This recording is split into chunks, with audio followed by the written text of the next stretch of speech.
আসসালামু আলাইকুম রহমতুল্লাহি ওবারকাতুহু। সম্মানিত বন্ধুগণ, আপনারা সবাই কেমন আছেন? আশা করি মহান আল্লাহ তাআলার ইচ্ছায় সকলেই ভালো আছেন। বন্ধুগণ, আমিও ভালো আছি আপনাদের দোয়ায়।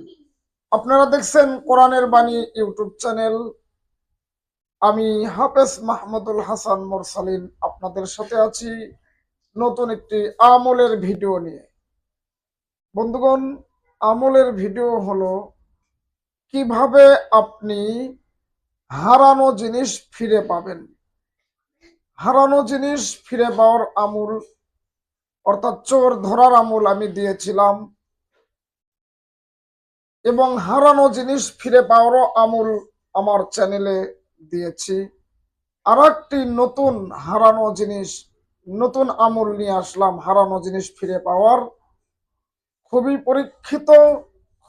পরীক্ষিত আমল, খুবই পাওয়ারফুল আমল। তবে সবগুলো আমলই পাওয়ারফুল। আল্লাহ তাআলার কোরআনের কোনো আমল পাওয়ারফুল ছাড়া হয় না। সবকিছুই পরীক্ষিত আমল আপনাদেরকে আমি দিয়ে থাকি বন্ধুগণ। তো আপনাদেরকে যে আমল আজকে শেয়ার করব, কথা না বাড়িয়ে আমলের দিকে যাব। তার আগে একটি কথা বলতে চাই, যারা আমার চ্যানেল কোরআনের বাণী ইউটিউব চ্যানেল যারা সাবস্ক্রাইব করেছেন তাদেরকে অসংখ্য অসংখ্য ধন্যবাদ। যারা এখনো সাবস্ক্রাইব করেন নাই কোরআনের বাণী ইউটিউব চ্যানেল, এখনই সাবস্ক্রাইব করুন, যাতে করে সবার আগে ভিডিও আপনার কাছে পৌঁছে যায়। বন্ধুগণ, ভিডিও ভালো লাগলে একটি লাইক দিয়ে দিবেন। কমেন্ট বক্সে আপনার মতামত জানিয়ে দিবেন কোন বিষয়ে আপনি আমল চান, আমি সেই বিষয়ে আমল বানানোর চেষ্টা করব। তো বন্ধুগণ, ভিডিওটি শেয়ার করে দিতে হবে, প্রতিটি মুমিন মুসলমানের দরজায় যেন ভিডিওটি পৌঁছিয়ে যায় বন্ধুগণ। তো বন্ধুগণ, চলুন কথা না বাড়িয়ে এখনই আমল দিয়ে দিব বন্ধুগণ। আমলটি হলো, আমি স্ক্রিনেও দিয়ে দিচ্ছি। আমলটি হলো বন্ধুগণ, স্ক্রিনেও আপনারা দেখতে পাচ্ছেন। আমলটি হলো সূরা লুকমানের 16 নম্বর আয়াত। স্ক্রিনে যেই আয়াতটি দেখতে পাচ্ছেন, এটি হলো সূরা লুকমানের 16 নম্বর আয়াত। বন্ধুগণ, আপনারা কোরআন শরীফ যাদের বাসায় আছে, কোরআন শরীফ খুললেও পেয়ে যাবেন।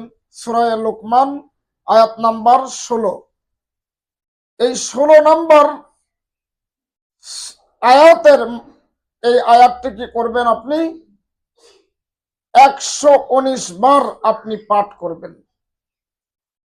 119 বার, অর্থাৎ আপনি যে কোনো সময় অজু করে জায়নামাজে বসে, ঈশার নামাজ পড়ে হোক, ফজর নামাজ পড়ে হোক, জোহর পড়ে হোক, যে কোনো সময় আপনি বসে জায়নামাজের উপরে বসে আপনি কি করবেন, 119 বার এই 16 নম্বর আয়াত পড়বেন। সূরা লোকমানের 16 নম্বর আয়াত স্ক্রিনে যেটা দেখতে পাচ্ছেন, এটি 119 বার পরে আল্লাহ তাআলার কাছে দোয়া করবেন। আল্লাহ রব্বুল আলামিন যেই ভাবে হোক আপনি ঈমান আনেন, ইয়াকিন থাকবে আপনার আল্লাহর প্রতি, যেই ভাবে হোক আপনার জিনিস আপনাকে আল্লাহ তাআলা ফিরিয়েই দিবেন, যদি তার মধ্যে কল্যাণ থাকে। অবশ্যই আপনার জিনিস যদি হালাল হয়, আপনার জিনিস যদি কল্যাণময় হয়, আল্লাহ রাব্বুল আলামিন অবশ্যই ফিরিয়ে দিবেন। আশা করি বুঝতে পেরেছেন। আল্লাহ তাআলা